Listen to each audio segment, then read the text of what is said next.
नमस्कार, आप देख रहे हैं एसपीएन 9 न्यूज और मैं हूं आपके साथ मनीष कुमार सैनी। बिहार में विधानसभा चुनाव को लेकर जारी हलचल के बीच अब कहीं ना कहीं ये सवाल उठने लगे हैं कि क्या भारतीय जनता पार्टी बिहार चुनाव में जिस तरह से स्थिति यहां पर निकलकर सामने आ रही है, तो क्या अब भारतीय जनता पार्टी बिहार के अंदर अकेले चुनावी मैदान में ताल ठोकेगी या फिर नीतीश कुमार के साथ उतरने के बाद नीतीश को मुख्यमंत्री पद की जिम्मेदारी ना देकर किसी और को मुख्यमंत्री बनाती हुई नजर आएगी। इस बात को लेकर काफी लंबे समय से भारतीय जनता पार्टी और जेडीयू के बीच सियासी खींचतान देखी जा रही है। अभी कुछ समय पहले ही यहां भारतीय जनता पार्टी की तरफ से ये खबरें भी निकलकर सामने आ रही थी कि बिहार के अंदर भारतीय जनता पार्टी नीतीश कुमार के चेहरे पर चुनाव न लड़कर किसी और के चेहरे पर लड़ेगी। यानी स्थिति साफ है कि भारतीय जनता पार्टी बिहार चुनाव में अपने किसी नेता को सीएम चेहरा बनाना चाहती है, लेकिन अब खबरें ये निकलकर सामने आने लगी हैं कि नीतीश कुमार ही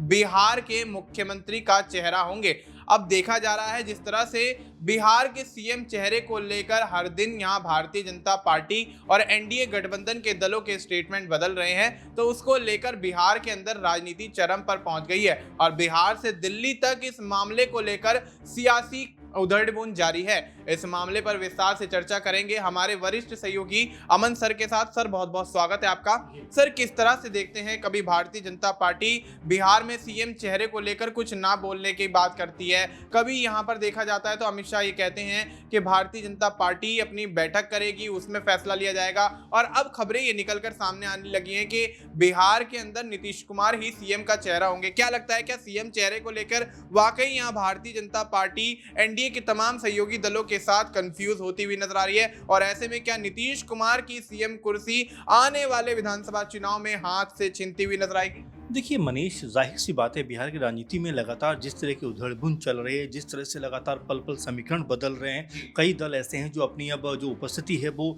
ज़्यादा कह सकते हैं दर्ज करवाने के प्रयास में कि भाई हमें ज़्यादा मौके मिलने चाहिए, ज़्यादा सीटें मिलनी चाहिए। ऐसे में बीजेपी और जेडीयू के ऊपर दबाव इस बात का है कि दोनों सीट शेयरिंग का जो मसला है उसके ऊपर कैसे आपस में सहमति दर्ज कराएं, क्योंकि इस वक्त अगर देखा जाए तो भले ही विधानसभा में लगभग बीजेपी से आधी सीटों पर जेडीयू नजर आती है, लेकिन अगर लोकसभा की बात करें तो वहां पर लगभग बराबर की स्थिति पर खड़ी नजर आती है। 12 जेडीयू और 12 सीटें जो है एक तरीके बीजेपी के साथ में दिखाई पड़ती है। तो ये बराबर की जो स्थिति है ये बीजेपी को लगातार दबाव में ला रही है कि कैसे नीतीश कुमार के साथ में डील की जाए, कैसे नीतीश कुमार को कम सीटें दी जाए, क्योंकि बीजेपी का सीधा सीधा ये मेरे ख्याल में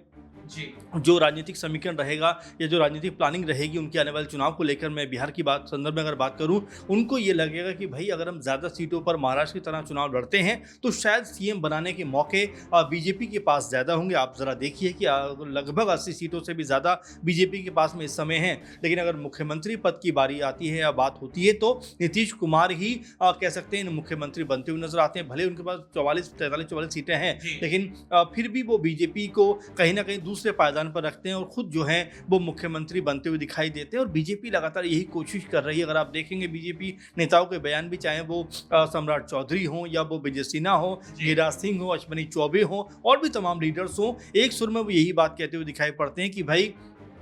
अगर मुख्यमंत्री बीजेपी का होगा तो ये पार्टी के लिए सिर्फ बेहतर नहीं होगा बल्कि राज्य के लिए भी बेहतर होगा। और ये बात विजय सिन्हा ने कुछ दिनों पहले ही कहा था कि भाई अगर बीजेपी का मुख्यमंत्री होगा तो यहाँ पर काम जो है, विकास जो है वो और ज़्यादा तेजी से आगे बढ़ता हुआ नजर आएगा। यानी कि आप ये मानकर चलिए कि जिस तरह से नीतीश कुमार मुख्यमंत्री हैं, उस पद पर जब नीतीश कुमार बैठे हुए तो बीजेपी को ये बर्दाश्त नहीं हो रहा है या बीजेपी नहीं चाहती कि नीतीश कुमार इस पद पर बैठे, क्योंकि 18-20 साल से लगातार वो मुख्यमंत्री, अब चेहरा बदलना चाहिए। और देखिए अगर जेडीयू की बात करें कि भाई जेडीयू से पूछा जाता है कि क्या 20 साल के अंदर नीतीश कुमार लगातार मुख्यमंत्री बने हैं, क्या यहां से चेंजेस की कोई जरूरत है, तो जेडीयू की तरफ से आवाज आती है कि भाई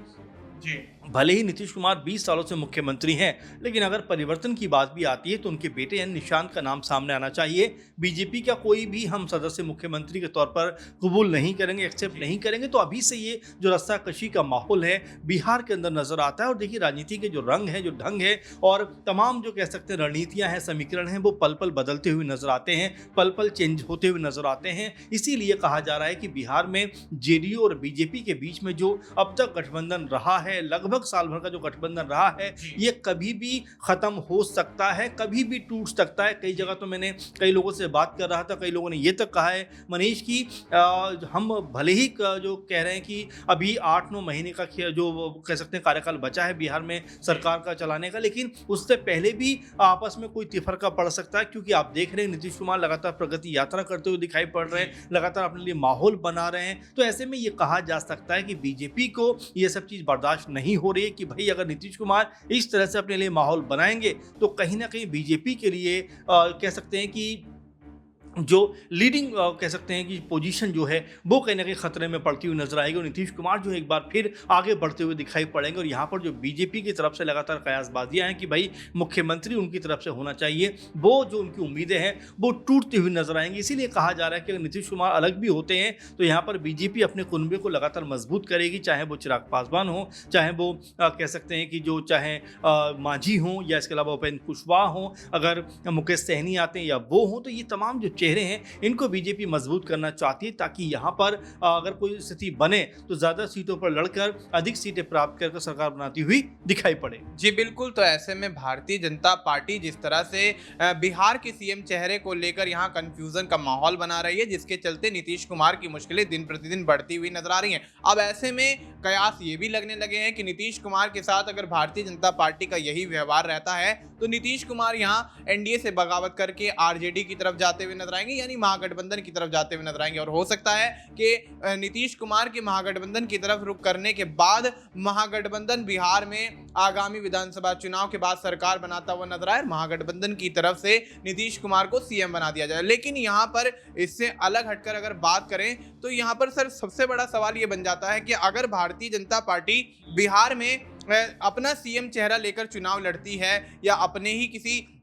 नेता को, विधायक को यहाँ सीएम चेहरा घोषित कर देती है, तो क्या बिहार में 2 डिप्टी सीएम का फॉर्मूला खत्म हो जाएगा, जिसके चलते कहीं ना कहीं नीतीश कुमार की पार्टी के लिए जो अवसर यहाँ पर दिखाई दे रहे हैं उसकी भी संभावना घटती हुई नजर आएगी? देखिए मनीष, और ये जो आप 2 उप मुख्यमंत्री की बात कर रहे हैं कि जो बीजेपी समर्थित या बीजेपी के साथ में जो लोग आए हैं वहाँ राज्यों में ये है, ऐसा बिल्कुल भी नहीं। आप जरा उत्तर प्रदेश को देखिए, वहाँ पर आपको 2 डिप्टी सीएम नजर आते हैं। यानी कि बीजेपी की ये पॉलिसी है किसी तरह से अपनी सरकार के अंदर जो लोग हैं उनको मैनेज किया जाना चाहिए। मध्य प्रदेश में भी हमने यही देखा, हमने जो है राजस्थान में भी ये देखा, छत्तीसगढ़ में हमने ये देखा। तो बीजेपी की लगातार ये कोशिश है कि नेताओं को मैनेज किया जा सके। दिल्ली में लगातार इस बात को लेकर चर्चा चल रही है कि मुख्यमंत्री तो बनेंगे लेकिन साथ में 2 उप मुख्यमंत्री का जो कॉन्सेप्ट है वो दिल्ली में भी कहने का लागू होता हुआ दिखाई पड़ेगा। और अगर आप बिहार के एंगल से बात कर रहे हैं, बिहार का नजरिया आप देखना चाहते हैं, समझना चाहते हैं, तो बिल्कुल इसमें कोई दो राय की बात नहीं है कि अभी भी अगर हम पूरे माहौल को देखें, नीतीश कुमार मुख्यमंत्री हैं, सम्राट चौधरी उप मुख्यमंत्री हैं, विजय सिन्हा उप मुख्यमंत्री हैं। और जैसा आप कह भी रहे हैं कि अगर जेडीयू यहाँ से अलग होती है या बीजेपी अपने दम पर चुनाव लड़ती है तो चेहरा कौन हो सकता है मुख्यमंत्री पद का? देखिए मुझे ऐसा लगता है कि अभी तक शायद बीजेपी ने भी इस बात को लेकर नहीं सोचा होगा कि मुख्यमंत्री का चेहरा कौन होगा। आपने दिल्ली में भी देखा कि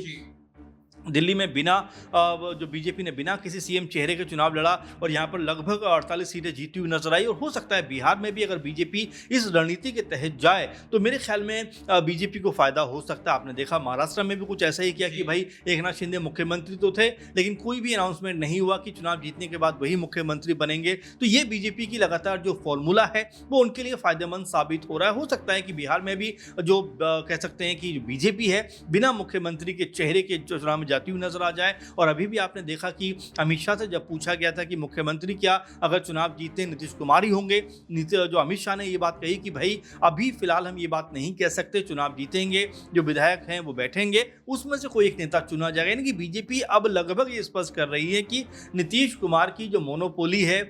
जी, अब तक जो लगातार 20 साल से मुख्यमंत्री बनते रहे वो इस बार नहीं ऐसा चलेगा। इस बार जो दल के लोग डिसाइड करेंगे वो मुख्यमंत्री बनता हुआ नजर आएगा। तो इसीलिए ये भी देखा जा रहा है, समझा जा रहा है कि यहाँ से क्या जो जेडीयू है इस तरह की बातों के बाद क्या बीजेपी के साथ जाना चाहेगी। और जो एक समीकरण लगातार निकल कर सामने आ रहा है कि क्या आरजेडी और जेडीयू क्या आपस में कह सकते हैं कि यहाँ पर गठबंधन करते हुए नजर आएंगे। क्योंकि आप देख लालू यादव हों या तेजस्वी यादव हों या और तमाम पार्टी के लोग हों, लगातार बयानबाजी हो रही रही है कि चाचा को हम अपने साथ ले आएंगे, चाचा हमारे साथ आएंगे। तो ये चीज़ें देखकर ऐसा लगता है कि बीजेपी के लिए शायद बिहार में आने वाले दिनों में मुश्किलें बढ़ने वाली हैं, क्योंकि अगर बीजेपी अकेले होकर चुनाव लड़ेगी और अगर आरजेडी और जेडीयू कांग्रेस पार्टी एक साथ जाएंगे तो जाहिर बात है बीजेपी का जो वोट बैंक है वो घटता हुआ नजर आएगा। जी बिल्कुल। तो ऐसे में भारतीय जनता पार्टी अगर बिहार में अकेले चुनाव लड़ती है और आरजेडी, जेडीयू और कांग्रेस गठबंधन के तहत, महागठबंधन के तहत